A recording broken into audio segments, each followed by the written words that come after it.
Ever tried? Ever failed? No matter. Try again.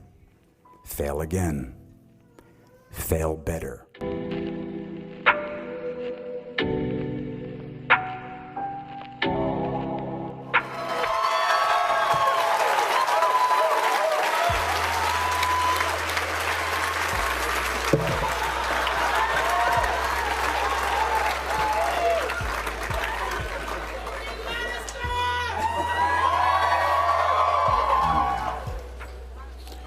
Don't be frightened.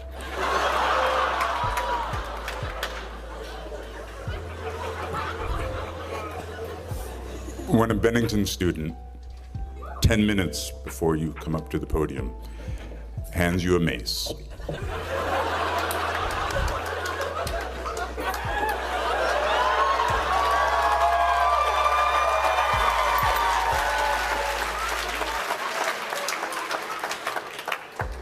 that he made,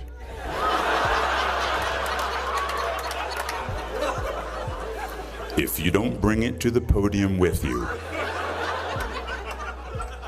you'll never be Bennington.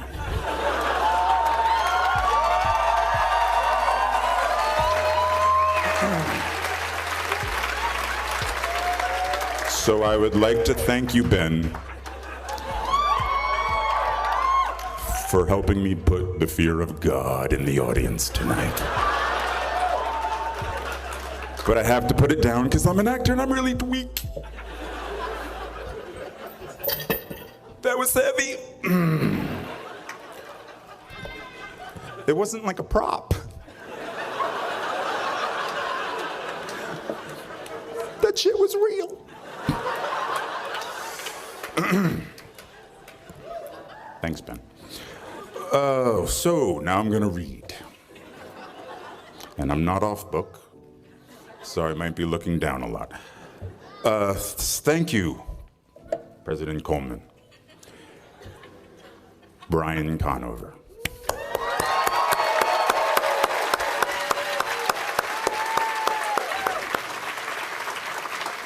Faculty, students, family, alumni, some of whom are dear friends of mine, who've traveled all the way from the big city to see me hopefully not humiliate myself tonight.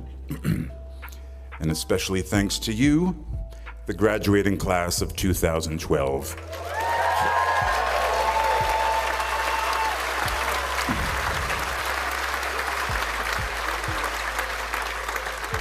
See, as a joke, I wrote "hold for applause," and I was actually going to read that. So you kind of killed my joke. Let's do that again. 2012, hold for applause.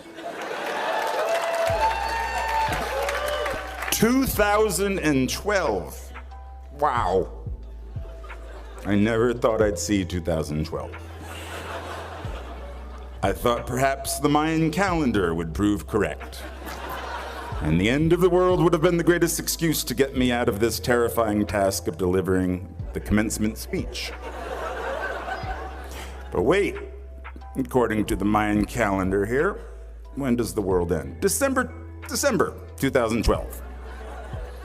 Damn. Okay, maybe I shouldn't talk to the graduates eager to start their new lives about the end of the world. Okay. Really? Really? Of all the novelists, teachers, playwrights, poets, groundbreaking visual artists, and pioneers of science, you got the TV actor.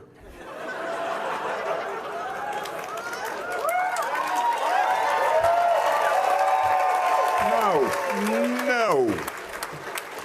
And I actually heard you petition for me. Oh, you fools. You know what? For those of you who didn't petition for me, I would love to later on talk about the problems in the Middle East and the downfall of the world economy. And for those of you who did petition for me, I don't have any signed DVDs of the Game of Thrones. But I'm happy to talk about the parallel lineages of the Targaryens and the Lannisters later at the bar.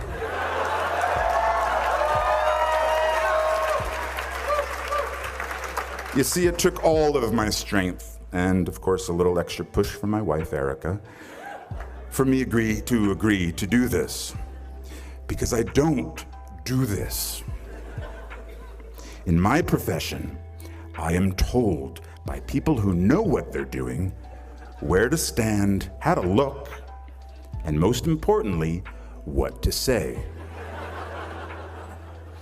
But you've got me. Only me.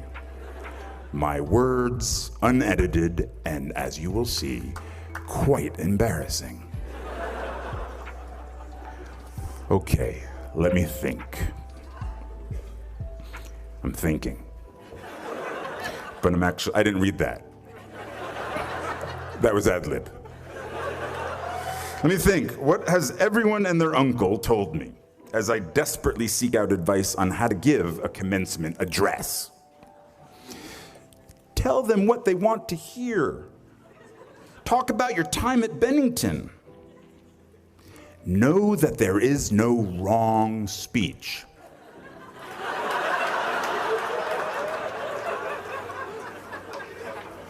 I like that one. Just keep it brief. That was my father-in-law.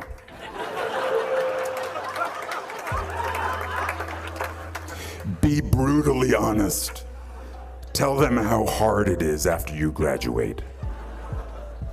We'll get back to that one. Just watch Meryl Streep's commencement speech at Barnard and you'll be fine.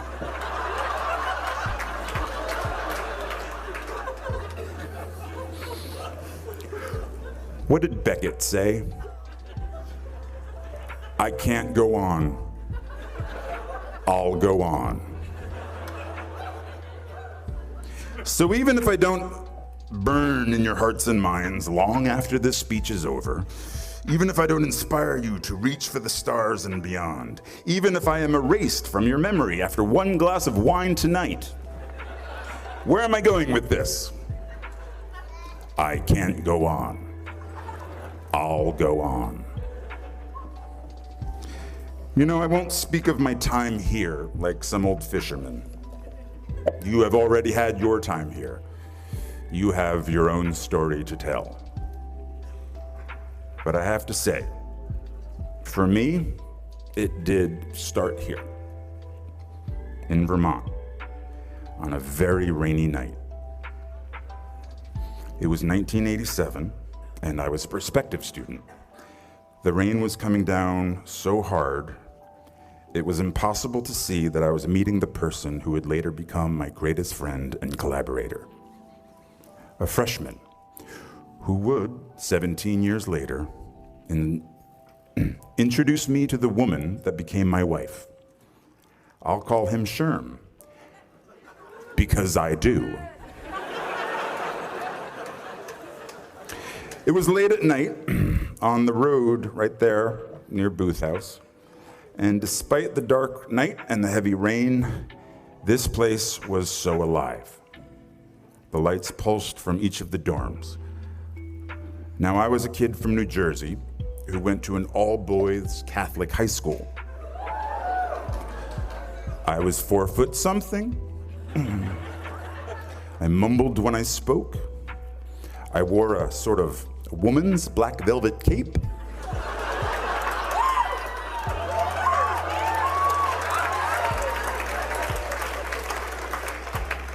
Black tights,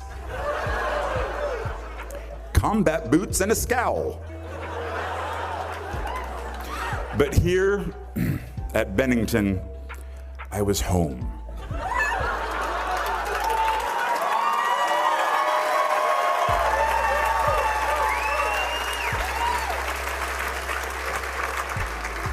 And I have to say, it doesn't get better. Yeah. Just, let me clarify. There are not shinier, more important people out there. Your fellow students, your friends, sitting around you are as good as it gets. 22 years after my own graduation, I have worked with my rainy night friend and fellow graduate, Sherm, on countless productions he has written, in all stages of development from living rooms to off-Broadway. Brooks, Ian, Justin, Brett, John, Matthew, Jim, Sean, Hyla, Nikki, and the Bee are all classmates I shared my time with here and still work with, and am lucky to call my friends. We are very spoiled here. People always say to me, for such a small school, it seems like there are so many of you.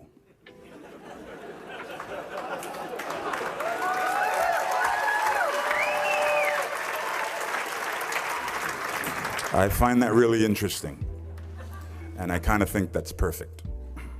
We can't help it. We burn very brightly. Please don't ever stop. Okay. Graduates, now when I sat where you are, sitting right now, I had so many dreams of where I wanted to go, who I wanted to be, and what I wanted to do. Theater companies I wanted to start with classmates, movies I wanted to be in, directors I wanted to work with, stories I needed to tell. It might take a little time, I thought, but it would happen. When I sat there, 22 years ago, what I didn't want to think about is where I would be tomorrow. What I would have to start to do tomorrow. And I graduated in 1991, a great year, a time of resurgence for independent films in this country, a time of relatively affordable rents in New York City. See, I assumed that I could make a living writing my plays. Acting way off Broadway. And hopefully, one day, join the actors I loved and respected in those independent films. TV? Oh, what? No. What, are you kidding me? No, didn't even consider that. I had much more class than that. Much more self-respect than that. Like soap operas and shit. What I didn't have was cash, a bank account, a credit card, or an apartment. I just had debt.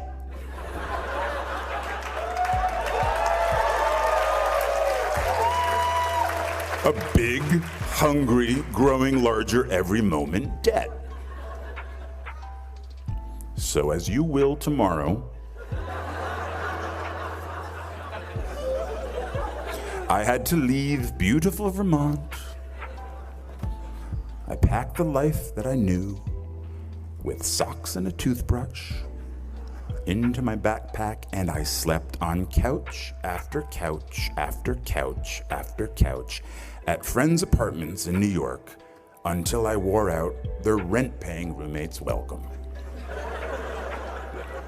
I didn't want a day job. I was an actor. I was a writer. I was a Bennington graduate. I had to get a day job.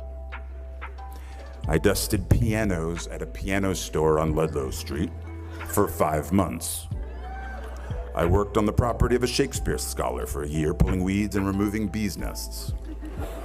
I went on unemployment once, but not for long. I couldn't handle the guilt. Eventually, I was able to pay rent for a spot on the floor of an apartment on the Lower East Side, but my roommate had a breakdown and disappeared. He later resurfaced in a religious cult. I'm making this sound romantic. It really wasn't.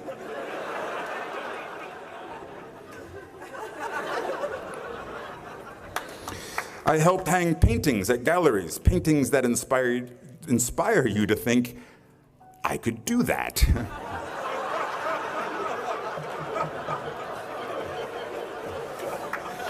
And then, finally, after 2 years of job and couch surfing, I got a job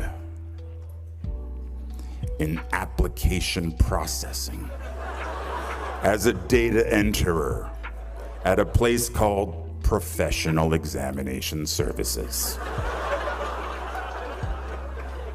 And I stayed for 6 years.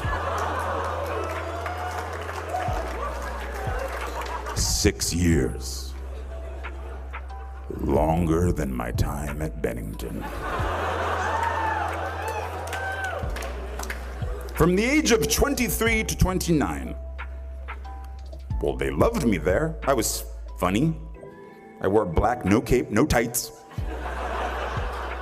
I smoked in the loading docks with the guys from the mailroom, and we shared how hungover we all were. Everyone called each other Shorty. I don't know. What's up, Shorty? How you doing, Shorty? Oh, so hungover, Shorty. I called in sick almost every Friday because I was out late the night before. I hated that job, and I clung to that job. Because of that job, I could afford my own place. So I lived in Williamsburg, Brooklyn, Yeah, you say that now.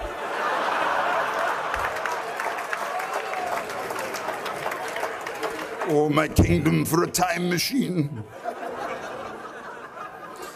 Yeah, that's right. I lived in an industrial loft.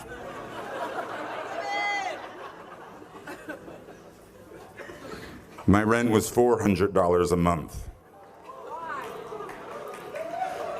My dream of running a theater company with my friend and fellow Bennington graduate Ian Bell had died.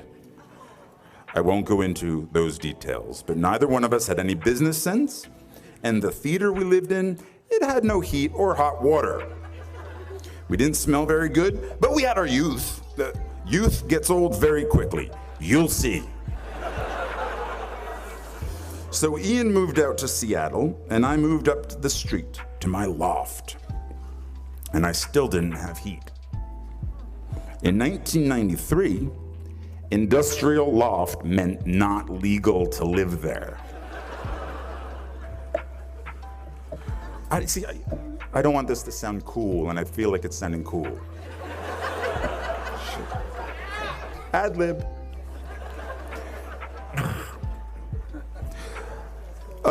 But I did have hot water. Hot water in my bathroom, which a friend of mine using said bathroom once shouted, "It smells exactly like a summer camp in here." It was true. For some reason, in the middle of Brooklyn, there was earth in my shower. Actual earth. And then, oh look, mushrooms growing from the earth. But I was safe though. The Ideal Fire Control Company was right across the street where they make all the chemicals that put out chemical fires. I did not fear a chemical fire. I would be okay. And all those chemicals in the air were okay too, because up the street we had the spice factory. They made spices. And that just covered everything up in a nice cumin scent. I had a rat, but that was okay because I got a cat. His name was Brian, no relation.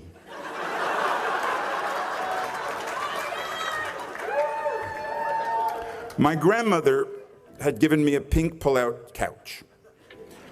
Oddly, no friends or recent graduates wanted to crash on my couch. So I put the couch on its end so Brian could climb it and look out the window. I had only the one window. I myself could not look out the window. It was quite high. So I had no heat, no girlfriend. What, are you kidding me? No acting agent. But I had a cat named Brian who told me of the world outside.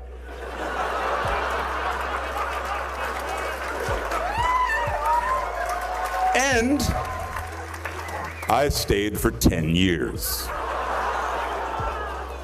No, don't pity me. There's a happy ending. When I was 29, I told myself the next acting job I get, no matter what it pays, I will, from now on, for better or worse, be a working actor. So I quit my position at the Professional Examination Services. My friends really weren't happy about that because it was so easy to find me when I worked there. Work was the only place I had the internet. This was at the beginning of the internet. And now I didn't have either the internet or a cell phone or a job. But something good happened. I got a low-paying theater job in a play called Imperfect Love, which led to a film called 13 Moons with the same writer, which led to other roles, which led to other roles. And I've worked as an actor ever since.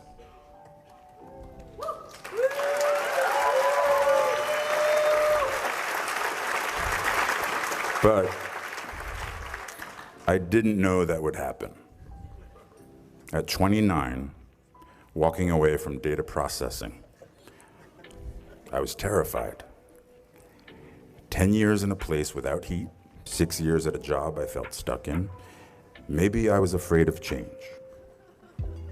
Are you? My parents didn't have much money, but they struggled to send me to the best schools.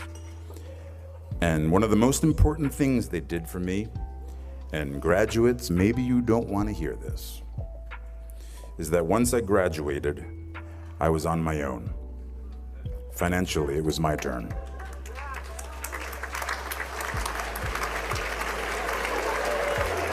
Parents are applauding, graduates are not.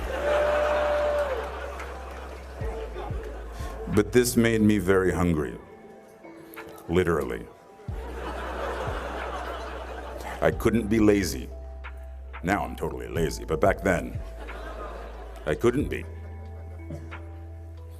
And so at 29, and at very long last, I was in the company of the actors and writers and directors I'd sought out that first year, that first day after school. I am by their sides. Raise the rest of your life to meet you. Don't search for defining moments because they will never come. Well, the birth of your children, okay, of course. Forget about it. 6 months, my life is forever changed, and that's the most defining moment ever. But I'm talking about in the rest of your life, and most importantly, in your work. The moments that define you have already happened, and they will already happen again. And it passes so quickly. So please bring each other along with you. Everyone you need is in this room. These are the shiny, more important people.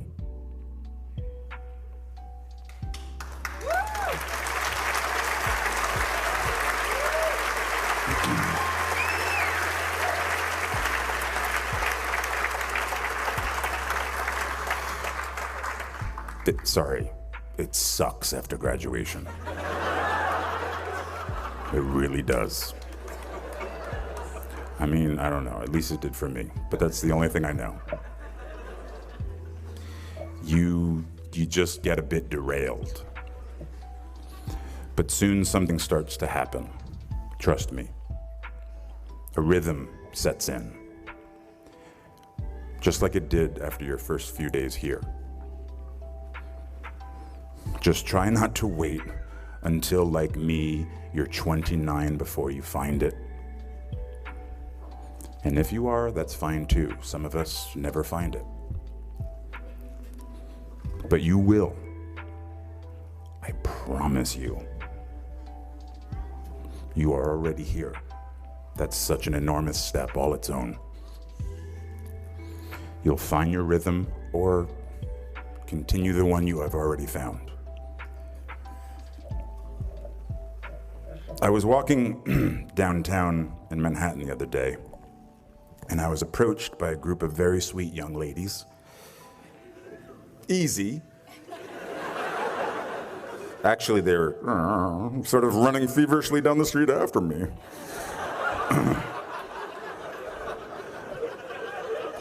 When they got to me, breathless, it was really, they didn't know what to say or couldn't form the words, but it came out that they were NYU freshmen, and they were majoring in musical theater. Of course, come on. They were like science majors. They were running after me. What musicals are you doing? I inquired. Well, one of them said, looking down at her shoes, we aren't allowed to be in plays our freshman year. Now, they were paying a very high tuition to not do what they love doing. I think I said, well, hang in there. What I should have said was, don't wait until they tell you you are ready. Get in there, sing, or quickly transfer to Bennington.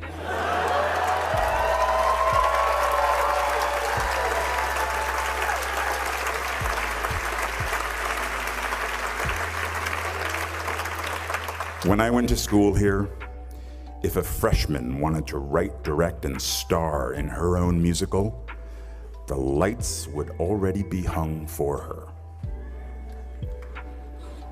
Now, I tell this story because the world might say you are not allowed to yet. I waited a long time out in the world before I gave myself permission to fail. Please, don't even bother asking. Don't bother telling the world you are ready. Show it. Do it. What did Beckett say? Ever tried, ever failed, no matter. Try again, fail again, fail better. Bennington class of 2012. The world is yours. Treat everyone kindly and light up the night. Thank you so much for having me here.